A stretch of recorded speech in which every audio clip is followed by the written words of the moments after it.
after the earthquake, I knew I had to do something right away, and I wanted to get involved. And I heard about a group that was sailing to Haiti, all volunteer crew with only 2 experienced sailors aboard. Sounded much like a suicide mission, but I decided that it also sounded like an adventure with the purpose of serving other people.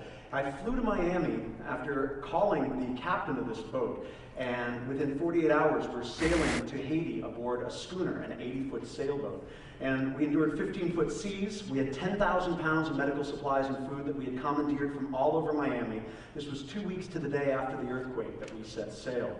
And after being at sea for 7 days, actually, as it turned out, 7 days and 7 nights, we rounded the southern coast of Haiti. And after rounding the southern coast of Haiti, our first encounter with anyone that we saw, after fearing pirates and fearing encounters with other people for days at sea, and we didn't luckily see anyone like that, we rounded the southern coast of Haiti, and the first people we saw was the Canadian warship Halifax. The Halifax had been sent to guard the southern coast of Haiti, and there she was in the harbor of Jacmel on the southern coast of Haiti, stern, meaning back of the boat facing toward us. We'd been sailing with no flag up. We didn't want to let people know we were an American ship. We didn't want to attract attention to the fact that we had much needed supplies on board and maybe get raided. We'd heard rumors of that sort of thing happening. And as we rounded the southern coast of Haiti, there's the Halifax in Jacmel Harbor. So we hailed the Halifax. Warship Halifax. This is the schooner Liberty requesting permission to enter Jacmel Harbor. No response from the Halifax. We thought, okay.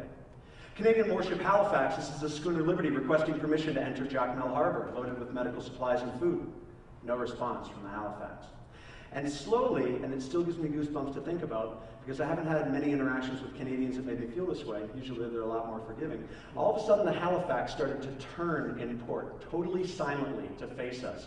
And there was a sudden instance where all 10 of us aboard with no sailing experience had what can only be described as a massive freak out. And the American flag went up in 2 seconds, and people are saying, hide anything, it might be considered contraband. To the Canadians like Twinkies, I have no idea, hide everything. So we rushed, and as the Halifax is turning toward us, machine guns and all, and thinking, wow, maybe Canadian warship isn't so much of an oxymoron, we're about to die.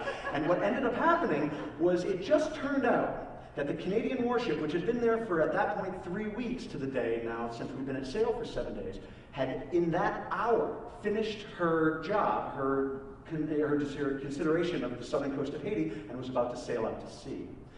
So we're sitting there as the warship turns toward us, but we didn't know this yet. She starts sailing toward us, and we're all standing on the deck, completely freaking out. And all of a sudden, we hear over the radio, hey, welcome to Haiti, eh? And this is the Canadian warship Halifax, welcoming us into harbor.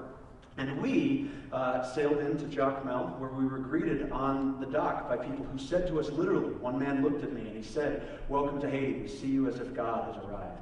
And at that point, we started to unload 10,000 pounds of medical supplies and food, and we stepped into the unknown. And that's why for me, getting involved and stepping into the unknown sometimes work hand in hand. If we're going to get involved with something new, and we're going to do that passionately, sometimes we don't know what it is that we're going to find at the other end of that journey. But the process, in a way, is the destination itself. And for us, our arrival was the start of a new beginning, a new journey once we actually arrived in Haiti.